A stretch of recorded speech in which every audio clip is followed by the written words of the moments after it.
Welcome once again to Lehto's Law. Here's Steve Lehto. Got a story here widely reported and sent to me by a lot of people, and it involves a judge throwing out a verdict in a criminal case.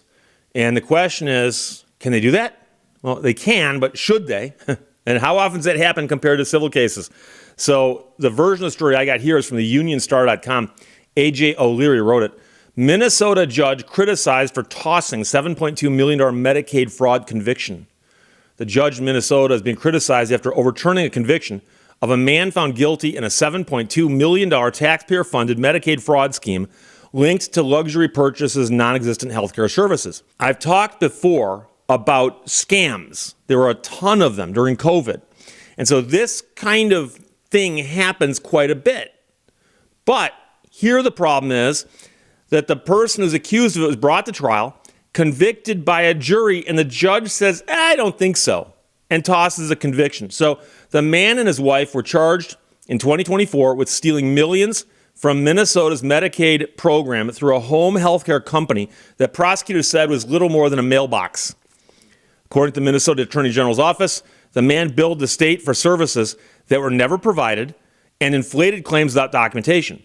Investigators said he used the stolen funds to support a lavish lifestyle, including shopping sprees at places like Coach and Canada Goose and Michael Kors and Nike. Oh, Nike. Now those are some expensive shoes, those Nikes. Nordstrom's and other luxury retailers.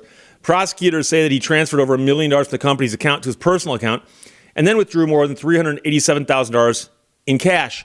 In August, the jury convicted him on 6 counts of aiding and abetting theft by swindle over $35,000. But in November, the judge threw out the guilty verdict, ruling that the state's case relied too heavily on circumstantial evidence and failed to rule out other reasonable inferences, according to local reporting. She wrote that she was troubled by how easily the alleged fraud occurred, but said the legal standard for conviction had not been met. Now, the ruling stunned both lawmakers and the jurors who served on the case. They tracked some of them down. But first, a state rep said she was shocked.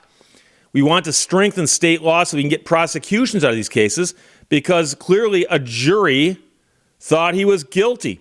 Now, the man who was the foreperson on the jury said the conviction was straightforward. It was not a difficult decision whatsoever. It was beyond a reasonable doubt. I am shocked. Another juror said the panel reached agreement pretty easily. Now, the defendant's attorney praised the ruling, saying the man was wrongly accused. The judge's ruling affirms that we have maintained from the beginning our client did not commit fraud or racketeering. The Minnesota Attorney General has appealed the acquittal, which keeps the case alive amid broader concerns over statewide fraud schemes. Minnesota continues to deal with fallout from major scandals, including the Feeding Our Future COVID-19 funding fraud. So the first thing I got to point out to you is the judge says that the case relied too heavily on circumstantial evidence. Circumstantial evidence isn't bad. There's nothing wrong with it. You can be convicted on nothing but circumstantial evidence. And I don't know why people think, oh, it's just circumstantial evidence, for which you can be convicted of a crime. Circumstantial evidence is no less than any other kind of evidence. The jury just weighs it for what it's worth. What do those circumstances prove? Was a crime committed in this building? Yes. Okay, did they see you come running out of the building? Yes. Was anybody else in this building? No. Was the crime committed while you were in there? Yes. Do we know for certain that you did that crime? Well, the circumstantial evidence seems awfully strong. And don't forget, the defense always gets to cross-examine this. You know, how well were you watching the building? Are there any back doors? Is it possible somebody came up from underneath and then left from underneath? But circumstantial evidence is good. But the bigger question that shocks a lot of people who are not familiar with the legal system is that, I've mentioned before, a lot of people get upset too, when they hear that a judge can dismiss a case before it gets to a jury. And it happens all the time. And so what happens is somebody files a lawsuit, okay? Plaintiff sues defendant and says, I've been harmed by defendant thus. And the defendant files an answer and goes, no, I didn't. And the defendant then brings a motion and says, I want to dismiss the plaintiff's case. I want it dismissed because, and there's a bunch of reasons they can have it dismissed. And so the best example I can give you is if there's a statute of limitations.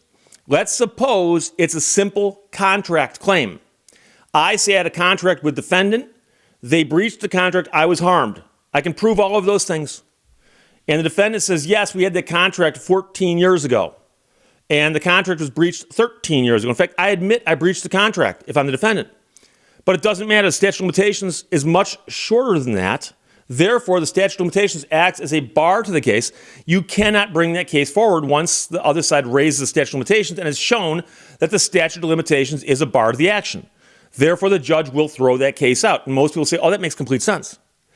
But there's also a couple other standards that are a little harder to understand. I'll try to summarize as best I can. But if there's no argument over the facts, the phrase often is no genuine issue of material fact. Everybody agrees on all the facts.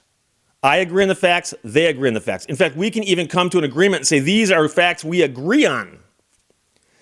If the facts agreed on by both parties means that one party wins and the other party loses necessarily, then there's no need for a trial. Why have a trial?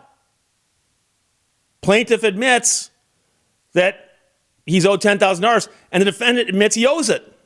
Let's go to trial. No, let's not. Let's just enter a judgment in my favor against the defendant for $10,000. And so the standard of how the case gets dismissed can change as the case progresses. But during a trial, once the plaintiff rests and says, Your Honor, we're done. I'm talking about a lawsuit here, civil lawsuit. The plaintiff rests and goes, Your Honor, we're done. We have no further evidence. The defendants will usually stand up and say, Your Honor, we bring a motion for directed verdict at this time. The judge will dismiss the jury and send them out and say why.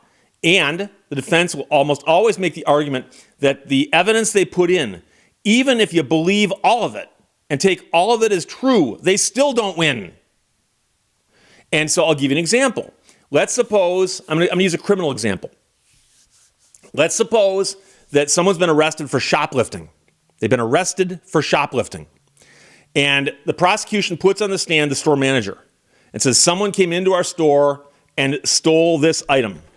This item right here, Exhibit A, was stolen on a particular day from the store in this jurisdiction, blah, blah, blah, blah, blah, blah, blah. Somebody else gets in the stand and says, yes, we recovered this item out in the parking lot, and this is the item stolen from our store. The police officer gets up and testifies, says, yes, I was called to the store for a shoplifting case, and they said this item here was stolen, and they found it in the parking lot.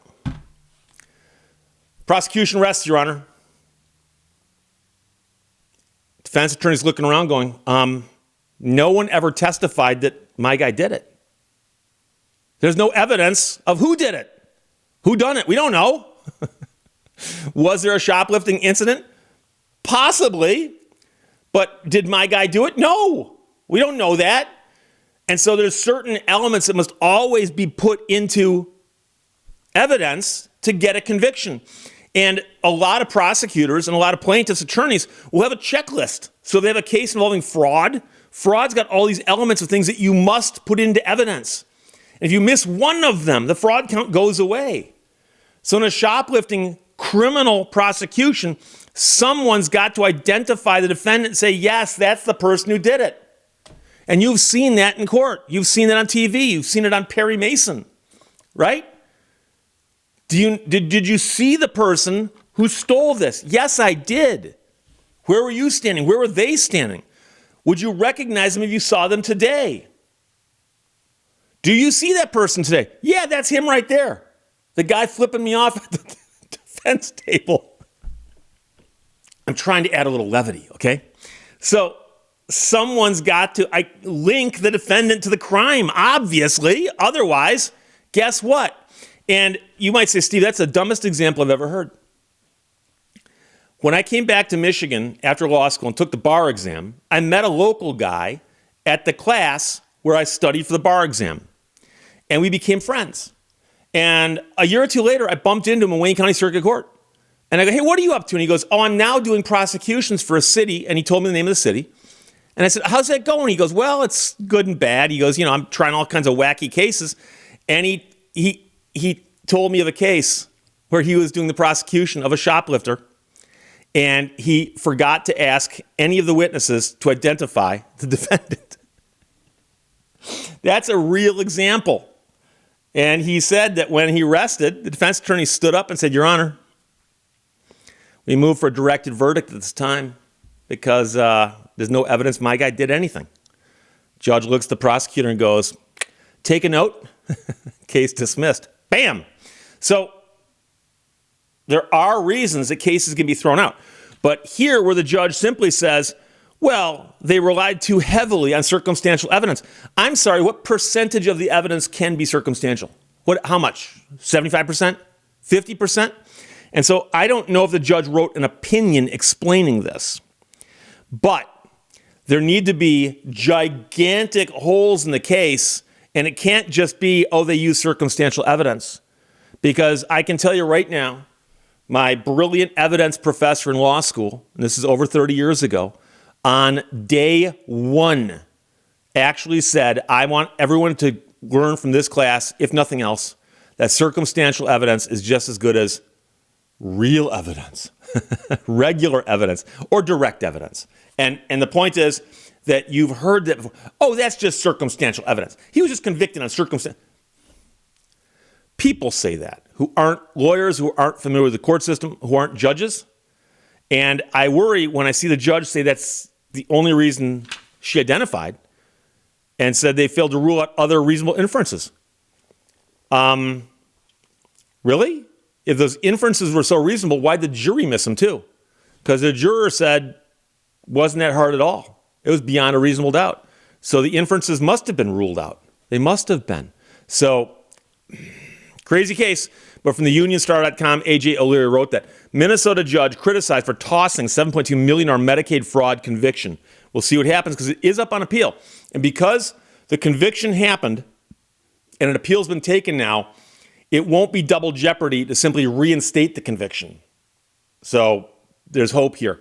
Questions or comments, put them below. Let's talk to you later. Bye-bye. Thank you for watching Lehto's Law. A man can succeed at almost anything for which he has unlimited enthusiasm.